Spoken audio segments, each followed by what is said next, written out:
다윗이 마지막으로 솔로몬과 백성들에게 명령한 것이 뭐냐면 하나님의 성전을 지어라 이거였습니다. 그러니까 하나님의 성전을 짓는다는 것은 너희들의 마음과 삶과 인생을 하나님의 성전을 중심에 두고, 그러니까 건물이 아니죠. 그 안에 그 주인 대신 하나님께 마음을 두고 살아라.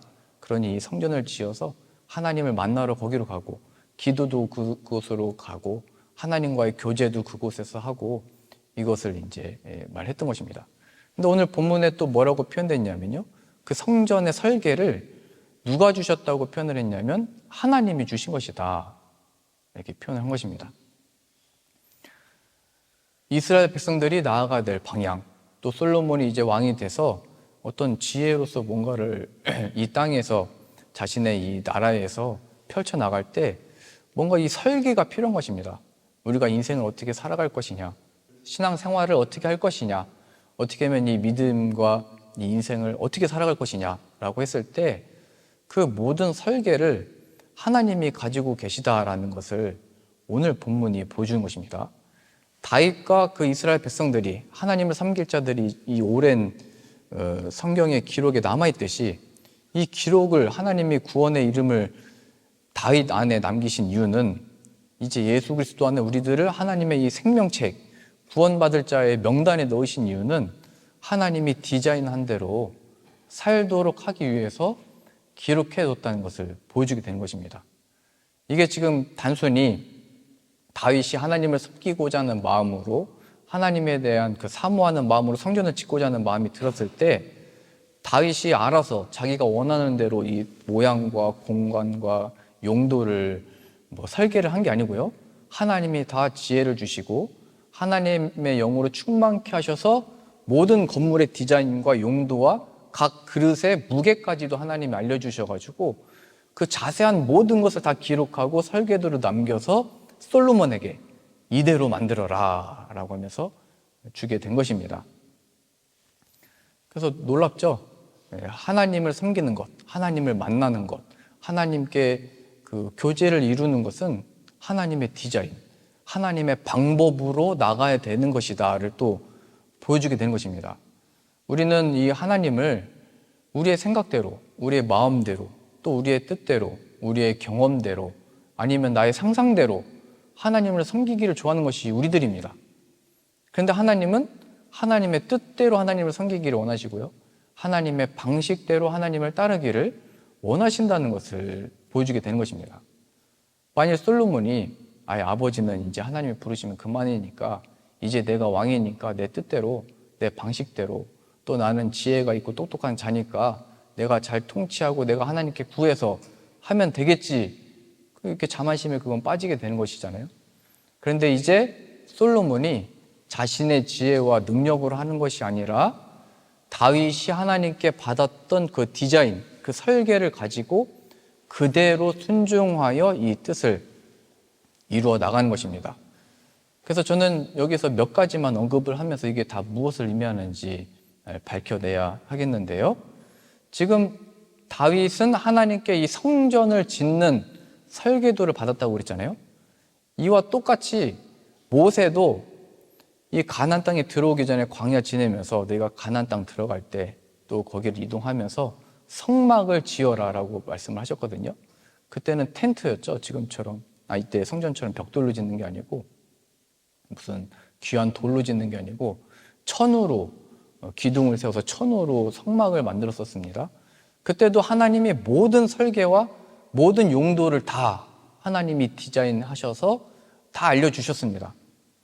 그러니까 거기에도 하나님의 뜻대로 하나님을 만나러 갈 수가 있고, 이 성전과 성막의 가장 큰 역할이 뭐냐면 죄인 된 우리들이 하나님께 나아갈 수 없어서 제사장이 대신 그곳에서 제사를 드림으로 이 백성들과 하나님이 다시 화평을 누릴 수 있게 된 것입니다. 하나님과 우리의 관계가 끊어졌고 죄로 인해서 멀어졌는데 이제 하나님이 세우신 제사장을 통하여 이 백성과 하나님이 다시 화평을 이루게 되는 것, 관계를 유지할 수 있게 되는 것, 이것이 바로 성막과 성전의 의미였죠. 그래서 그 성전과 성막 앞에 다 뭐가 있었냐면요, 첫 번째가 번제단입니다.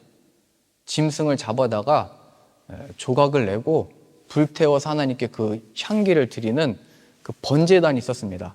그래서 제사장들이 제물을 가져오면 가장 먼저 했던 게 오늘 이렇게 안수를 했잖아요. 그 안수를 했던 것처럼 제사장이 짐승들에게 안수를 해가지고 이 사람이 지금 죄인인데 이 죄를 이 짐승에게 전가를 시킨 겁니다. 그 전가를 시켜서 이 짐승을 대신 잡음으로 그 생명을 없앰으로 피를 흘리게 함으로 이 사람의 죄의 형벌을 이 짐승에게 내리는 것입니다. 그래서 이 짐승을 이제 그 번제단 위에 태워서 하나님의 그 향기를 받으시는 거죠. 하나님께 나아갈 때는 생명이 필요하다. 이걸 보여준 것입니다. 이것이 우리가 잘 아시듯이 예수님이 친히 우리의 제사장이 되셔서 자신의 육신을 이 제물로 드리시게 된 것입니다. 그래서 예수님을 통해서 하나님께 나아갈 수 있다가 이미 성막과 성전 안에 있었던 번제단을 통하여 설명이 다 되어져 있었던 것이고요. 그 다음에 있었던 것이 뭐냐면 오늘은 이 또 세례반이 있었잖아요. 그때는 물두멍이 있었습니다. 이 번제단 옆에 물두멍이 있었는데 그 물두멍이 뭐냐면 그 안에 제사장이 이 제사를 지내기 전에 그가 먼저 거룩하고 깨끗해야 되잖아요. 그래서 그도 제사를 지내기 전에 그 물로 손과 발을 씻었습니다. 그래서 우리 독일 교회도 뭐 옛날 교회 가보면 출입문 그 바로 옆에 손 씻는 물 이런 웅덩이가 있거든요. 작은 거. 어떤 좀 큰 데도 있고요. 그게 이런 성전과 성막에 있었던 걸 그대로 디자인해서 그 뒤에다가 가져다 놓은 건데요. 지금 뭐 번제단은 요 앞에 있는 요게 이제 번제단이고 그 다음에 우리 교회는 없지만 뒤에서 손 씻는 그게 물두멍이 있었습니다. 그러니까 성전과 성막에도 그걸 둬서 이 제사를 지내는 제사장도 그가 거룩해야 되고 하나님 앞에 흠이 없어야 되는데 이 물로 씻어야 된다. 그 흠 없는 제사장, 그 죄를 씻기는 이 세례 제사장, 예수 그리스도가 필요하다. 이게 이미 또 거기에 의미가 담겨져 있는 것이고요. 그 다음에 촛대가 있었습니다. 7 촛대가 있어서 항상 그 빛이 그 안에서 비추이게 했는데요. 그 세상의 빛, 여기 우리도 교회도 있잖아요. 빛. 그래서 예수님을 의미합니다. 이 세상의 빛으로 오신 예수님. 그리고 그 성전 안, 또 성막 안에 들어가면 또 그 안에 또 텐트가 쳐져 있잖아요. 한 공간이 있고 그 속에 있는데 먼저 들어가면 보이는 게 성소고 이 언약궤가 들어있는 곳이 지성소입니다. 성막이든 성소든 이걸 다 가려놨었는데 그 지성소에는 대제사장만 1년에 한 번씩 들어갈 수 있었는데요. 그때 그 언약궤가 의미하는 바가 뭐냐면 그 안에 모세가 받았던 십계명 그 2 돌판과 또 그 만나를 담은 항아리와 아론의 쌍난 지팡이가 그 안에 있었습니다. 그것이 다 의미하는 게 뭐냐면 이 언약궤, 돌판, 예수님을 의미하는 겁니다. 말씀이 육신이 되오신 예수 그리스도. 또 그 안에 담겨져 있던 만나, 예수님이 그 만나를 언급을 하셨잖아요. 이 만나가 하나님께로 내려온 것처럼 하나님의 살아있는 떡이 내려왔는데 그것이 바로 나다. 나를 먹어야 된다. 그리고 아론의 쌍난 지팡이. 우리가 지팡이를 어디서 그 짝대기를 구워왔는데 뿌리가 없으면은 거기서 싹이 날 수가 없잖아요. 근데 다 잘려나간 그 나무 막대기에서 싹이 나온 것입니다. 그러니까 생명이 없는데 생명이 나오게 된 것이죠. 그 생명의 근원이 되시는 예수 그리스도. 그래서 이걸 이 박스 안에, 언약궤 안에 넣어놨는데 그것 자체가 하나님의 영광이 임하는 예수 그리스도를 의미를 하는 것입니다. 그래서 하나님이 이 모세에게는 성막을 디자인하셔서 알려주셨고 다윗에게는 이 성전을 디자인하셔서 알려주셨는데 모양과 모습은 또 비슷하기도 하고 다른 부분도 있는데요. 중요한 것은 이 모든 것들이 예수 그리스도를 통하여 하나님께 나아갈 수 있다는 것에 대한 그림자들입니다. 실체는 예수님이시고 그 예수님을 통하여 하나님께 나아간다는 것이 무엇인지를 보여주기 위하여 예수님이 오시기 한 1000년 전에는 성전이 있었던 것이고 훨씬 그 전에는 모세 때 성막이 있었던 것입니다. 하나님께 나아가려면 그냥 나아갈 수 있는 것이 아니다. 예수 그리스도가 필요하고 예수님을 통한 구원이 무엇인지를 그 과거에서부터 설명을 쭉 해오신 것이고 그리고 이젠 예수 그리스도를 통하여 우리가 나아가야 된다는 것을 보여주는 것입니다. 이것을 우리들에게 적용을 해보면요, 우리가 하나님께 나아가려면 무슨 옛날처럼 이 텐트를 다시 쳐야 되는 게 아니고요, 뭐 옛날처럼 그렇게 또 광야를 막 돌아다녀야 되는 게 아니고요, 또 어떤 의미에서는 성전은 한 곳에 지정해서 지어버렸잖아요. 또 정해진 곳에서 그 건물에 들어가야 은혜를 받는 게 아니다라는 것을 보여준 겁니다. 어디에 있든지, 이제 어디를 가시게 되든지, 우리가 무엇을 하든지 예수 그리스도를 통하여 하나님을 섬기고자 하느냐, 예수님을 통하여 하나님께 나아가고자 하느냐, 예수 그리스도를 통하여 믿음으로 살고자 하느냐, 그것이 바로 나를 하나님께 드리는 거고요. 오늘 말씀에 이제 솔로몬이 하나님의 그 설계를 따라서 자신의 아버지를 통해 받은 그 설계도가 있잖아요. 그것에 순종하여 다 행하는 그 일이 바로 신약식으로는 예수 그리스도를 믿음으로 교회도 나가고 가기도 하고 있기도 하고 예배도 드리고 섬기기도 하고 봉사도 하고 공부도 하는 것이 바로 하나님의 방식인 것입니다. 하나님의 인정과 하나님의 칭찬과 하나님과 함께 이 영광을 누리는 것은 바로 예수 그리스도 안에 이것을 행하고 있느냐, 이것을 보여준 것입니다. 예수님 따로 내 삶이 따로 있는 게 아니고요, 예수님 따로 내가 하나님께 기도하는 시간 따로 있는 게 아니고요, 예수님 따로 뭐 예배 시간 또 내 삶 따로 있는 게 아니고요, 예수 그리스도 안에서 모든 것을 행하도록 하나님이 작정하시고 영원한 설계도를 우리에게 주신 것입니다. 요한복음 14장 우리 같이 찾아보겠습니다. 요한복음 14장 1절 같이 보겠습니다. 너희는 마음에 근심하지 말라. 하나님을 믿으니 또 나를 믿으라. 내 아버지 집에 거할 것이 많도다. 그렇지 않으면 너희에게 일렀으리라. 내가 너희를 위하여 거처를 예비하러 가노니 가서 너희를 위하여 거처를 예비하면 함께 거할 곳을 예비하면 내가 다시 와서 너희를 내게로 영접하여 나 있는 곳에 너희도 있게 하리라. 예수님이 죽으시고 부활하셔서 예수님의 몸으로 세워지는 성전을 의미하는 것입니다. 예수님을 통한 그 방법을 얘기하는 겁니다.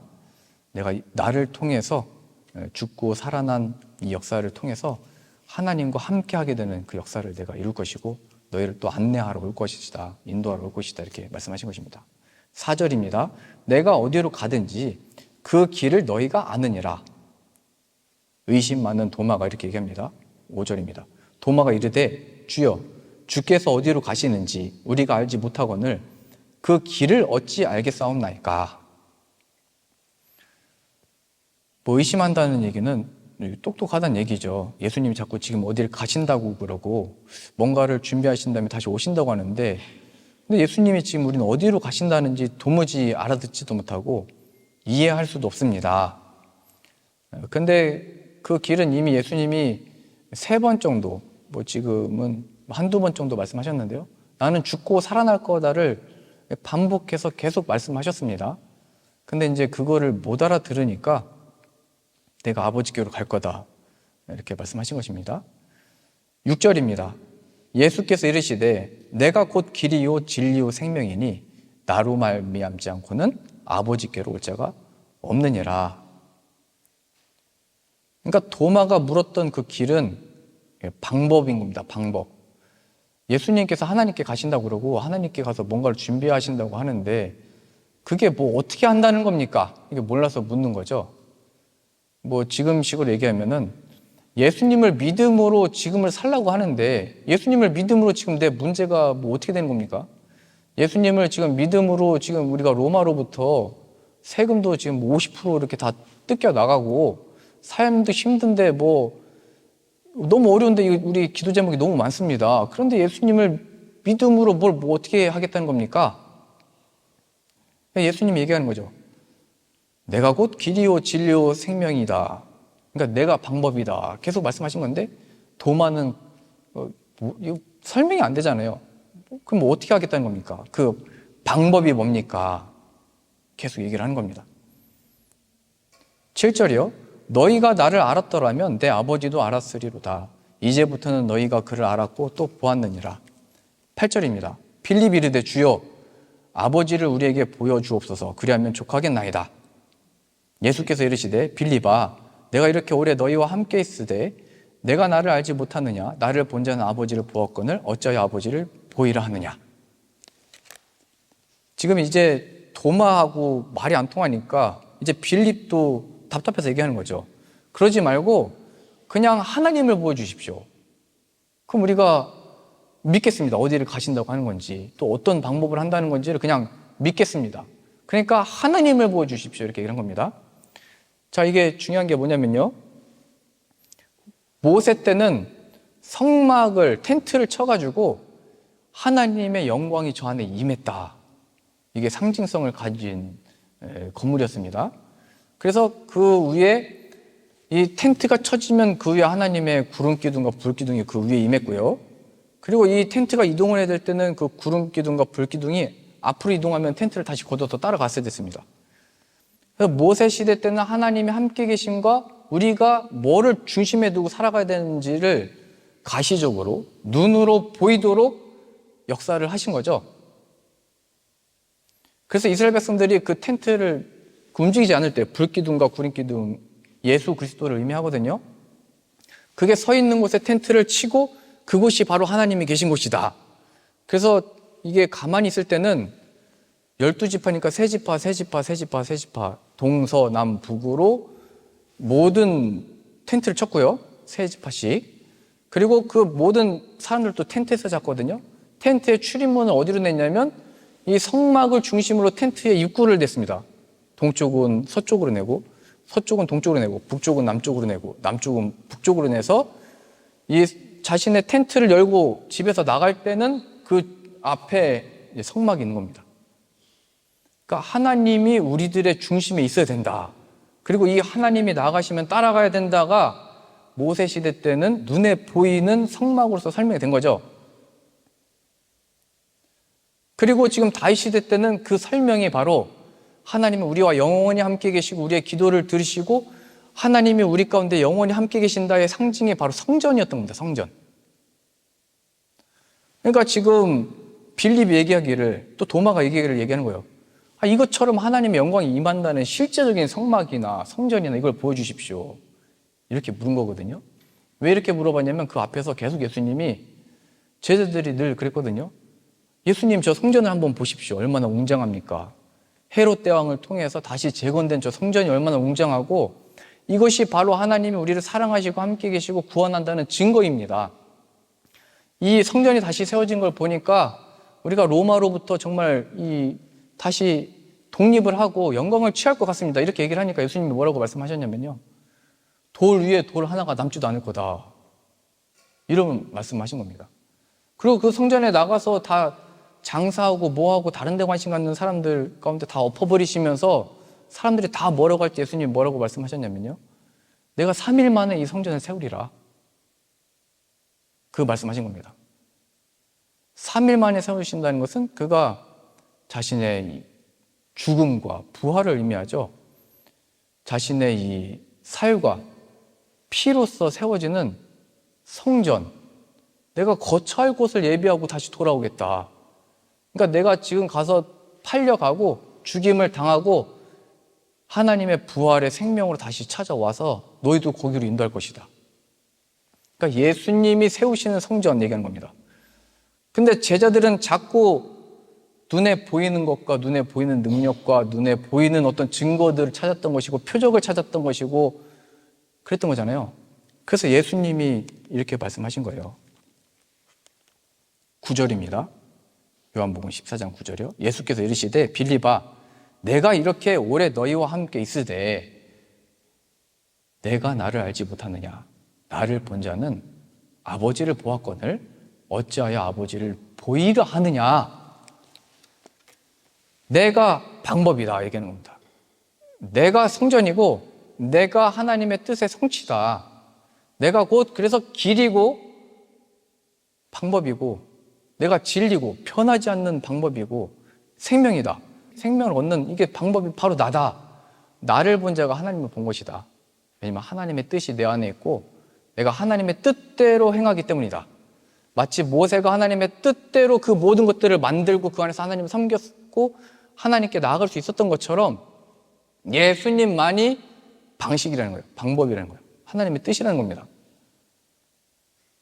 이제 솔로몬이 다윗이 명한 대로 그 하나님께 디자인을 받아서 넘겼을 때 그대로 지었어야만 했던 것처럼 우리들에게도 그것이 주어진 겁니다. 예수 그리스도.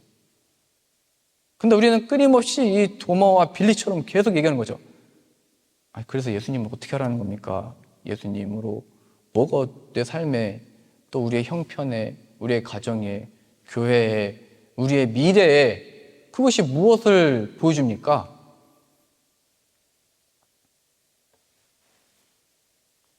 내가 나를 알지 못하느냐? 나를 본 자는 아버지를 보았거늘 어찌하여 아버지를 보이라 하느냐? 그래서 이것은 예수 그리스도가 이제는 더 이상 성막이나 성전이 필요한 것이 아니라 예수 그리스도를 믿는 자들, 예수 그리스도를 따르는 자들, 예수님의 이름을 믿음으로 오늘과 내일을 사는 자들, 예수님이 내 모든 상황과 처지 속에 주인이라는 것을 고백하면서 그 예수님께 지혜를 구함으로 나아가는 자들 얘기하는 것입니다.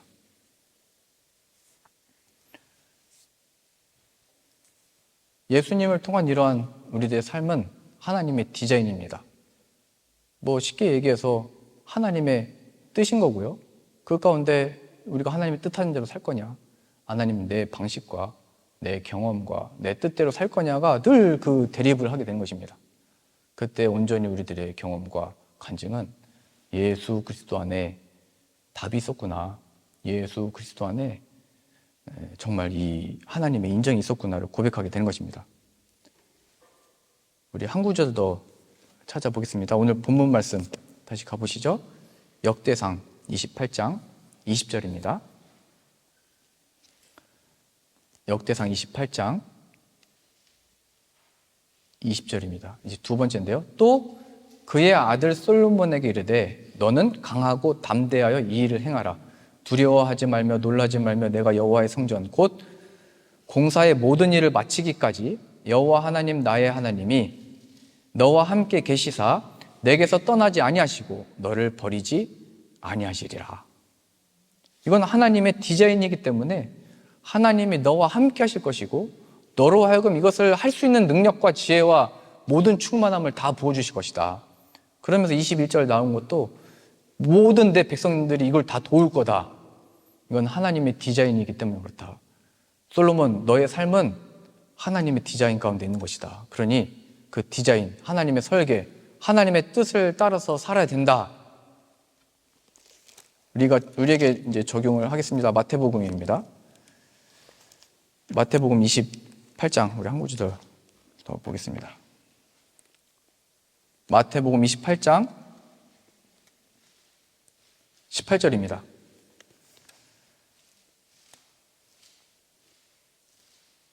마태복음 28장 18절이요. 예수께서 나와 말씀하여 이르시되 하늘과 땅의 모든 권세를 내게 주셨으니 그러므로 너희는 가서 모든 민족을 제자로 삼아 아버지와 아들과 성령의 이름으로 세례를 베풀고 내가 너희에게 분부한 모든 것을 가르쳐 지키게 하라. 볼지어다 내가 세상 끝날까지 너희와 항상 함께 있으리라. 아멘.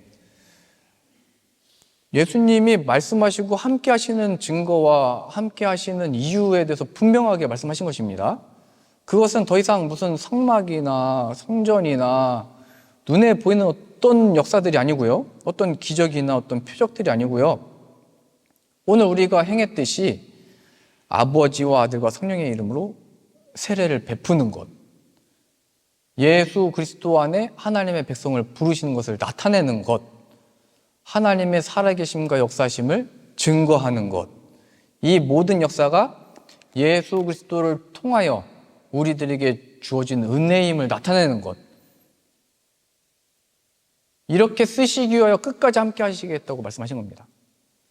이것이 솔로몬 시대 때는 성전을 짓는 것이었고 모세 때는 성막을 짓고 따라가는 것이었습니다. 그럼 지금 우리는 아버지와 아들과 성령의 이름으로 세례를 베푸는 것, 그리고 그 예수님을 믿음으로 살아가는 것, 예수님의 증인으로 그렇게 삼으시는 것입니다. 그러니 오늘처럼 영광스러운 날이 없고요. 오늘처럼 이렇게 기쁜 날이 없는 것입니다. 우리 개인적인 삶에서도요. 하나님이 어디 함께 계십니까? 하나님의 나를 향한 그 계획이 무엇입니까? 내가 어디로 나가야 하겠습니까? 하나님의 뜻하심이 언제 이루어지는 겁니까? 라고 얘기했을 때 예수님이 지금 말씀하신 겁니다. 무슨 소리 하는 거냐? 내가 너와 함께 하고 있고 내 이름이 바로 하나님의 뜻에 함께 하심의 증거고 나를 믿는 것이 바로 하나님의 영광이 임하는 그 순간이고 내 이름을 믿음으로 나가는 그 자리가 하나님의 역사가 함께하는 곳이다. 그러니 예수님의 이름으로 나가는 그 자리가 길이 없던 곳에 길이 나는 것이고 안 되는 것이 되는 것이고 막혔던 것이 뚫려나는 것이고 마른 뼈가 다 붙고 살이 붙어서 살아나는 것이고 두 막대기가 내 손 안에서 하나가 되는 것을 경험하는 것이고 광야에 길이 나는 것이고 사막에 물이 생겨나는 것입니다. 그것이 바로 구원이고요. 오늘 이 세례가 바로 그 증거인 것입니다. 하나님이 못하실 일이 없다. 어떻게 조수아가 세례를 받냐? 어떻게 우리 이웅 성도님이 생각지도 못했던, 계획지도 못했던 일을 하나님이 만들어내신다, 하신다. 그러니 너의 삶을 다른 것에서 증거를 얻지 말고 다른 것에서 헛된 기대나 착각에 빠지지 말고 예수 그리스도의 이름을 믿음으로 나아가라. 내가 함께함이 무엇인지를, 내가 내 뜻을 이루는 것이 무엇인지를 경험하게 될 것이고 내 이름의 증인이 될 것이다 말씀하신 것입니다. 내가 너에게 분번 묻는 것을 가르쳐 지키게 하라. 볼지어다 내가 세상 끝날까지 너희와 항상 함께 있으리라. 그래서 솔로몬은 이제 이 하나님 함께 계심과 또 그에게 허락하신 백성들이 돕고 함께 한다는 것을 이제 경험하면서 하나님의 영광들을 또 경험하게 되는 것입니다. 그러니 우리들에게 주어진 이제 삶과 인생과 또 교회와 모든 사역들 가운데 하나님 함께 계심이 예수 그리스도 안에 주어졌다는 것을 기억하시고요. 예수 그리스도를 믿음으로 따라가고 예수님을 전하는 것이 우리들의 사명인 것을 또 기억하셔서 또 그때마다 돕는 분들을 다 보내주시고 또 함께 한다는 것을 우리가 또 경험하고 있잖아요. 그러니 그 하나님을 더욱더 신뢰함으로 예수님의 이름을 믿음으로 나갈 때 영광을 얻고 누리고 하나님의 살아계심이 증거되어지고 높임받는 저 여러분들 다 되실 수 있기를 소망합니다.